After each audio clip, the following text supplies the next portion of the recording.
Redmi not 14S എന്ന പുതിയൊരു smart phone launch ചെയ്യാൻ പോകുന്നുണ്ട്. ഈ ഒരു ഫോണിന്റെ ഫീച്ചേഴ്സിനെ പറ്റിയിട്ടുള്ള പല കാര്യങ്ങളും പറയാൻ കഴിഞ്ഞിട്ടുണ്ട്. അതുപോലെ തന്നെ വിലയെ പറ്റിയിട്ടുള്ള ന്യൂസുകളും ഇപ്പം പുറത്തു വന്നിട്ടുണ്ട്. ഈ ഒരു വീഡിയോയിൽ നമ്മൾ നോക്കാൻ പോകുന്നത് റെഡ്മി നോട്ട് 14S എന്നുള്ള സ്മാർട്ട് ഫോണിനെ പറ്റിയിട്ടാണ്. അപ്പോൾ നമ്മൾ ആദ്യം ഫീച്ചേഴ്സും കാര്യങ്ങളൊക്കെ നോക്കുകയാണെന്നുണ്ടെങ്കിൽ ഡിസ്പ്ലേയുടെ കാര്യത്തിൽ റെഡ്മി നോട്ട് 14Sൽ 6.6 ഇഞ്ചിന്റെ ഫുൾ HD+ ഡിസ്പ്ലേ ആയിരിക്കും വരിക. അമോലെഡ് ഡിസ്പ്ലേയും കാര്യങ്ങളൊക്കെ ഇതിൽ വരും. പഞ്ചോൾ ഡിസൈൻ വരുന്നതായിരിക്കും. പഞ്ചോൾ വരിക ടോപ്പ് സെൻറ്റർ ഭാഗത്തായിട്ടായിരിക്കും. പിന്നെ 120 ഹെർട്സിന്റെ റിഫ്രഷ് റേറ്റും കാര്യങ്ങളൊക്കെ ഇതിൽ സപ്പോർട്ട് ചെയ്യുന്നതായിരിക്കും. അപ്പം അത്യാവശ്യം തിരക്കേടില്ലാത്ത നല്ല ഡിസ്പ്ലേ ഫീച്ചേഴ്സ് ഒക്കെ ഇതിൽ വന്നേക്കാം. In display finger print sensor ഇതിൽ വരുന്നതായിരിക്കും. ഈ ഒരു ഫോണിന്റെ ബ്ലാക്ക്, ബ്ലൂയിഷ് ഗ്രീൻ അതുപോലെ തന്നെ പർപ്പിൾ എന്നീ കളർ വേരിയൻസ് ലോഞ്ച് ചെയ്യുന്നതായിരിക്കും. ഇനി പ്രോസസറിന്റെ കാര്യത്തിലോട്ട് വരികയാണെന്നുണ്ടെങ്കിൽ മീഡിയാടെക്കിന്റെ ഹീലിയോ G99 അൾട്ര എന്നുള്ള പ്രോസസറുമായിട്ടായിരിക്കും ഈ ഒരു സ്മാർട്ട് ഫോൺ വരിക.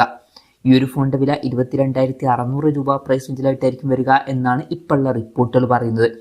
ആ ഒരു പ്രൈസ് റേഞ്ചിൽ ഈ ഒരു പ്രോസസ്സർ എങ്ങനെയുണ്ടെന്ന് വെച്ചാൽ അത്ര മികച്ചത് എന്ന് പറയാൻ പറ്റില്ല.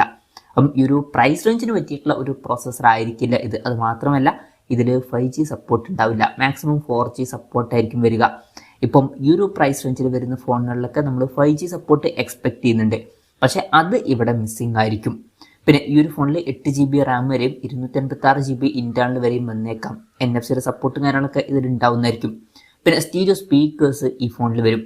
ആൻഡ്രോയിഡ് 14 ബേസ് ആയിട്ടുള്ള HyperOS സോഫ്റ്റ്വെയർ ഇതിൽ വരുള്ളൂ എന്നാണ് റിപ്പോർട്ടുകൾ പറയുന്നത്. ആൻഡ്രോയിഡ് 15 അപ്ഡേറ്റ് പിന്നീട് വന്നേക്കാം. പിന്നെ ക്യാമറയുടെ കാര്യത്തിൽ ഫോണിന്റെ പിന്നിൽ ട്രിപ്പിൾ ക്യാമറ സെറ്റപ്പ് വരുന്നതായിരിക്കും. 200 MP മെയിൻ ക്യാമറ സെൻസർ ആയിരിക്കും ഈ ഫോണിൽ വരിക. ഇതിൽ OSന്റെ സപ്പോർട്ട് വരുന്നതായിരിക്കും. പിന്നെ 8 MP ultra wide angle lens വരും. അത് കൂടാതെ 2 MP ഒരു മാക്രോ ലെൻസും ഇതിൽ വരുന്നതായിരിക്കും. പിന്നെ ഫ്രണ്ടിൽ 16 MP സെൽഫി ക്യാമറയും വരുന്നതായിരിക്കും. അപ്പം തിരക്കേടില്ലാത്ത നല്ലൊരു ഓൺ പേപ്പർ ക്യാമറ സ്പെസിഫിക്കേഷൻ ഒക്കെ ഇതിൽ വന്നേക്കാം. ബാറ്ററിയുടെ കാര്യത്തിലോട്ട് വരികയാണെന്നുണ്ടെങ്കിൽ 5000 mAh ബാറ്ററി ഒക്കെ ഇതിൽ വരുന്നതായിരിക്കും. 67 വാട്ടിന്റെ ഫാസ്റ്റ് ചാർജിംഗ് സപ്പോർട്ടും വരുന്നതായിരിക്കും. നല്ലൊരു ചാർജിങ് സ്പീഡൊക്കെ തന്നെയാണ്. പിന്നെ Type-C ചാർജിംഗ് പോർട്ടും ഇതിൽ വരുന്നതായിരിക്കും. അപ്പം അത്യാവശ്യം തിരക്കേടില്ലാത്ത നല്ലൊരു ബാറ്ററി സെറ്റപ്പ് ഇതിൽ വന്നേക്കാം. അപ്പം ഇതൊക്കെയാണ് ഫീച്ചേഴ്സിനെ പറ്റി പറയാനുള്ള കാര്യങ്ങൾ. ഇനി ലോഞ്ച് ഡേറ്റിന്റെ കാര്യം പറയുകയാണെന്നുണ്ടെങ്കിൽ അതിനെ പറ്റിയിട്ടുള്ള കാര്യങ്ങളൊന്നും പറയാൻ കഴിഞ്ഞിട്ടില്ല. അതിനെ പറ്റിയിട്ടുള്ള ന്യൂസുകളൊക്കെ വരുമ്പോൾ അതിനെ പറ്റിയിട്ടുള്ള വീഡിയോസൊക്കെ നമ്മൾ ചെയ്യുന്നതായിരിക്കും.